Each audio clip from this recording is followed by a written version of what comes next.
Mummy जी, मैंने खाना बनाकर रख दिया है। अब मैं जाऊं भाई को राखी बांधने? अरे, कहाँ जा रही हो बहू?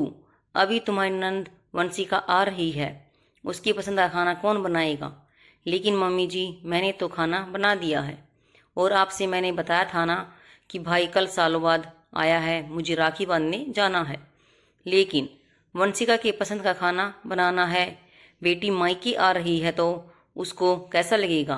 तुम बाद में मिलने चली जाना भाई से। मिलने? लेकिन मम्मी जी, मुझे भी तो भाई को राखी बांधनी है। तुम्हें अपने भाई को राखी बांधनी है तो वंशिका को भाई को राखी नहीं बांधनी है क्या? इतने में कमरे से बाहर आकर बेटा शिखर बोला, क्या हो गया मम्मी जी? आप हर समय स्वाति को ही दबा देती हैं। क्या बोल रहा है? देख नहीं रहा है? तेरी बीवी जुबान चला रही है। जुबान चलाने पर आप ही मजबूर कर रही हैं मम्मी जी। स्वाति बोली, मम्मी, स्वाति ने मुझसे पूछा था।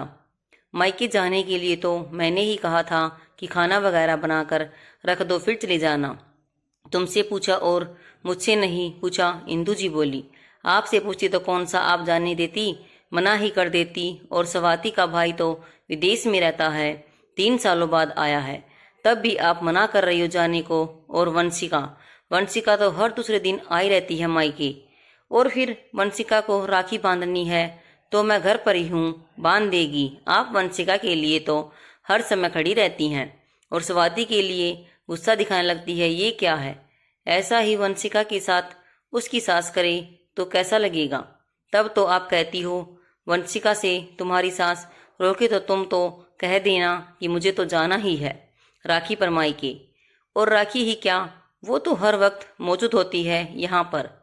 आज तो मम्मी स्वाति मायके जाएगी बस। हाँ हाँ, तू तो बीवी का ही पक्ष लेगा ना। और खाना कौन बनाएगा? बना तो दिया है स्वाति ने, वो वंशिका की पसंद का। इंदू जी बोली, वो मम्मी आप और वंशिका खुद ही देख लेना। जो खाना बना है उससे कुछ अलग खाना है तो बना लेना, और नहीं तो फिर कभी बन जाएगा। वंशिका तो आती जाती रहती है। अब इंदू जी का मुंह बन गया। स्वाति को लेकर शिखर मायके छोड़ने निकल पड़ा। मम्मी, आज मेरे दोस्त के बच्चे का बर्थडे है, मैं और स्वाति को वहाँ जाना है।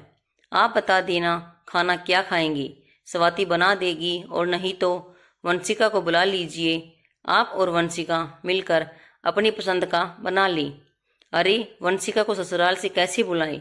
क्यों, वैसे तो हर दूसरे दिन ही आई रहती है। शिखर को बीवी का पक्ष लेते हुए देखकर इंदू जी चुप हो गई। तभी स्वाति तैयार होकर नीचे आ गई। उसको देखते ही इंदू जी भड़क गई। अरे, ये क्या पहन रखा है बहू तुमने? कुछ घर का, कुछ बड़ों का लिहाज है कि नहीं? जाओ कपड़े बदल कर आओ। इसमें क्या बुराई है मम्मी? मैं कह रही हूँ ना, बदलो, जाओ। तभी शिखर आ गया। क्या है मम्मी, क्यों हर समय स्वाति के पीछे पड़ी रहती हो? मैंने कहा था उससे ये ड्रेस पहनने को, क्या बुराई है इसमें? कायदे की तो ड्रेस है ये, और वंशिका भी तो पहन कर आती है, तब आप उससे कुछ नहीं कहती। बहू और बेटी में फर्क होता है बेटा, लेकिन आती तो ससुराल से ही है ना। और मम्मी, उस दिन मैंने सुना था आप वंशिका से फ़ोन पे कह रही थी, ज़्यादा दबना मत, अपनी सास से जवाब दे दिया कर। और स्वाति तो आपकी इतनी इज्जत करती है, कभी आपको जवाब नहीं देती, हमेशा आपका ध्यान रखती है।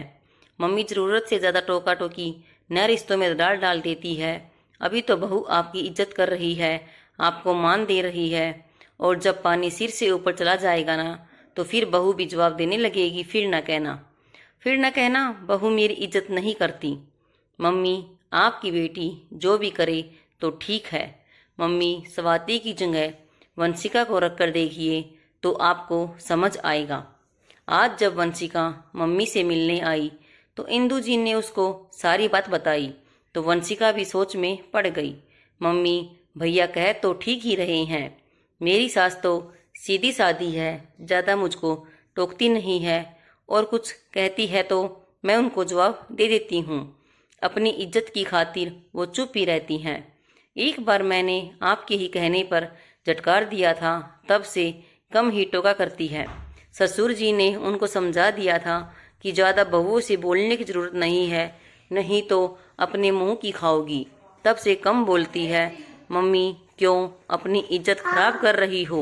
अभी तो भाभी आपका इतना ख्याल रखती है, ज़्यादा जवाब नहीं देती।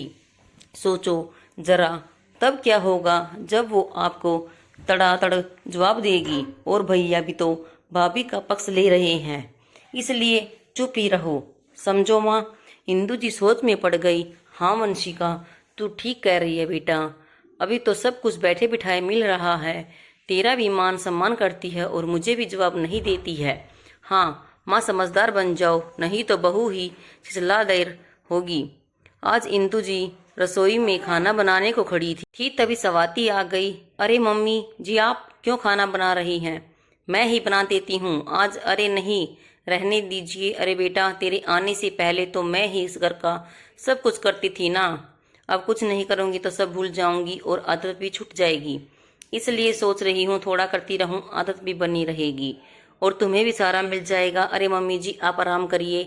अरे बहू, रोज तो सब तुम ही करती हो ना, मैं कहाँ करती हूँ। आज मैं ही कर देती हूँ। अच्छा, आप जिद कर रही हैं तो दाल और सब्जी आप बना दीजिए। आपके हाथ की सब्जी आपके बेटे को बहुत पसंद है। और रोटियों में जब सब लोग खाना खाने बैठेंगे तो सेक दूंगी।